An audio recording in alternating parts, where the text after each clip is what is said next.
Hello beautiful people, good evening. कैसे हो आप लोग? उम्मीद करती हूँ आप लोग अच्छे होंगे। मैं यहाँ लगी हूँ साग चुनने में। यहाँ पालक और हरा भाजी हस्बैंड लेकर आए थे और 11 बजे से मैं स्टार्ट की थी कुकिंग और हस्बैंड को 12:30 बजे तक निकलना था। मतलब मुझे 12 बजे तक कुकिंग कंप्लीट करना था। 12:30 बजे तो वो खाने के लिए बैठ जाते, 12:15 बजे। तो मैं जल्दी जल्दी फिर लगी थी। पहले प्लान था कि कुछ और बनेगा खाने में लंच में, तो मुझे लगा ठीक है फिर मुझे बनाना नहीं है। पर फिर हस्बैंड का प्लान चेंज हो गया, बोले नहीं नहीं तुम बना लो, आज वेज ही बनाओ। तो फिर मैं जल्दी जल्दी वही प्रिपरेशन करने लगी, उसमें ही साग चुनना भी पड़ा। तो कोशिश की कि सारा प्रिपरेशन कर लूँ। 10 मिनट थोड़ा सा आगे, 12:10 तक मेरा कंप्लीट हुआ था खाना वैसे बनाना। तो सेकेंड शिफ्ट में जनरली ऐसे ही हेक्टिक हो जाता है अगर पहले से पता ना हो तो यहाँ मैं दाल पहले सुबह सुबह फूलने दी थी, थोड़ा लेट हुआ था तो दाल चढ़ा दी। उधर इधर साग मेरा पहले मैं उबाल ली पालक चुन करके। फिर उधर आलू और भिंडी की भुजिया चढ़ा दी और इधर करेली की भी भुजिया बनेगी, तो वो मैं करेली भी साथ में काट ली थी। और जो साथ में बर्तन हो रहे थे मैं किचन में साफ़ कर करके रखते जा रही थी, टिफ़िन बॉक्स वगैरह। क्योंकि सेकंड शिफ्ट में क्या होता है ना, मैं हस्बैंड को टिफ़िन पैक करके देती हूँ, क्योंकि रात को 11:30 बजे आते हैं तो तब तक भूखे रहना फिर ज़्यादा लेट हो जाता है, फिर आकर खाओ 12 बज जाता है। तो मैं टिफ़िन दे देती हूँ कि वो बोले हाँ टिफ़िन दे दिया करो। तो वही लंच बॉक्स वगैरह धो करके रख रही थी, बेसिन यहाँ पे साथ ही साथ धो लेती हूँ। तो इधर करेली का भुजिया मैं वो प्याज वाला बना रही थी, अच्छा लगता है। एक तो क्रिस्पी वाला बनता है, वो भी टेस्टी लगता है, तो मैं सोची आज प्याज वाला बना देती हूँ क्योंकि भुजिया बना रही थी आलू और भिंडी की साथ में, तो करेली प्याज वाला अच्छा लगता है। और उधर चढ़ा हुआ था खाना। इधर मैं हॉल में आई थी बाबू को नाश्ता कराने के लिए, यहाँ बैठ के वो कार्टून देख रहा है, पेपा पिग, मासा बेयर, ये सब देखता है। तो और हस्बैंड वहाँ पे ना ये कुशन, नया कुशन कवर हमारा है, तो वो कुशन कवर लगा रहे थे, तो वही कर रहे हैं। और मैं देख रही थी कुशन कवर वगैरह कैसे हैं। तो मैं बोली अच्छा है, पर मुझे लग रहा है जैसे कि कंट्रास्ट ज़्यादा नहीं है, लेकिन अच्छा लग रहा है लुक, बाद में मुझे अच्छा लुक लग रहा था। वही मैं देख रही हूँ कि दो दो कलर सेम, दो कुशन कवर सेम टाइप का दिया हुआ है। तो वही सब बात हो रहा है यहाँ पे। और बाबू को मैं यहाँ पे रोटी खिला रही हूँ। और इधर मेरे को मतलब मैं आटा सान के तो रख दी थी, जो मुझे टिफ़िन में देना था हस्बैंड को पराठा बना करके। तो ये हो जाएगा तो ऑलमोस्ट लंच के बाद मैं पराठा बना दूँगी, मतलब लंच उनका प्रिपेयर करूँगी, उसके बाद डिनर के लिए पराठा बनाऊँगी। तो वही यहाँ पे ऑलमोस्ट हो गया था, तो मैं पराठा, मतलब लंच की प्रिपरेशन हो चुकी थी, तो मैं पराठा बना रही थी और हस्बैंड नहा करके वही बैठे होंगे शायद अभी, हाँ इस टाइम बैठे खाने के लिए। तो यही सब हो रहा था। और फिर जब हस्बैंड जाएंगे प्लांट के लिए तो फिर उसके बाद मैं अपना काम करती हूँ, मतलब नहाना वहाना ब्रश करना, मतलब मैं ब्रश भी नहीं करती तब तक। हाँ देखिए यहाँ पे मैं आपको प्लेट दिखा रही थी कि क्या क्या बना, चावल, दाल, साग, आलू भिंडी की भुजिया, करेले की भुजिया, ये था लंच में। और टिफ़िन में मैं मतलब रात के खाने में दे रही थी वही पराठा और आलू भिंडी की भुजिया। तो हस्बैंड निकल गए थे प्लांट के लिए, शिफ्ट के लिए, अपना सेकेंड शिफ्ट है। अब आएंगे सीधा रात में 11:30 बजे। तो फिर मैं मतलब अब आराम से अपना काम करूँगी। अभी मैं ब्रश करूँगी, झाड़ू तो सुबह कर ली थी, बस पोछा करती हूँ ब्रश करके। फिर उसके बाद बाबू को भी नहलाऊंगी। मैं यहाँ ब्रश कर रही थी तो बाबू देख लिया मुझे कि ये ब्रश कर रही है, तो वो भी ब्रश ब्रश करके मांगता है कि जब देख लेता पापा को ब्रश करते हुए मुझे, तो उसे भी ब्रश चाहिए होता है। तो वो अभी आएगा मुझे देख करके ब्रश के लिए कि मुझे भी ब्रश दो, मुझे भी ब्रश दो। तो बस ब्रश करने के बाद फिर मैं बाबू को नहलाऊंगी, अपने भी नहाऊंगी, उसके बाद हम लोग लंच करेंगे।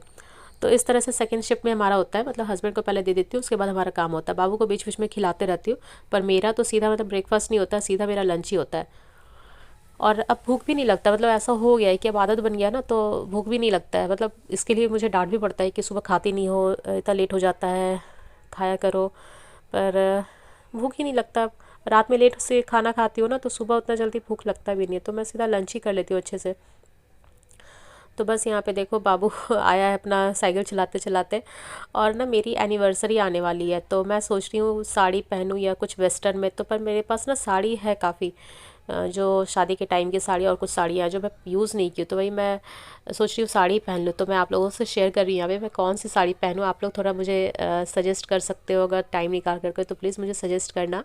या कुछ साड़ियाँ मैं दिखा रही हूँ आपको।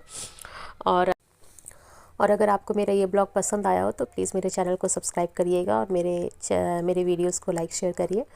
और मुझे सजेस्ट करिए कि और मैं कैसे अच्छे से ब्लॉग्स आपके लिए बना पाऊँ, ताकि मैं मोटिवेट होके और अच्छे ब्लॉग्स लाऊँ आपके लिए। तो यहाँ देखिए, आप लोग को अगर कोई साड़ी पसंद आती है तो प्लीज़ मुझे बताइएगा कि मैं कौन सी साड़ी पहनूँ। ये साड़ी ना मैं जो अभी रिसेंटली खरीदी हूँ ना साड़ी, मतलब शादी के बाद की साड़ी बता रही हूँ, फ्रंट में है सारा। ये ग्रीन वाली साड़ी मेरे पास ज़्यादा है, और वो मतलब एकदम डार्क कलर, डार्क मतलब ब्राइट कलर जैसे होता है ना, रेड येलो, ये सब साड़ियाँ जो है ना, ये मेरी शादी के टाइम की साड़ियाँ हैं।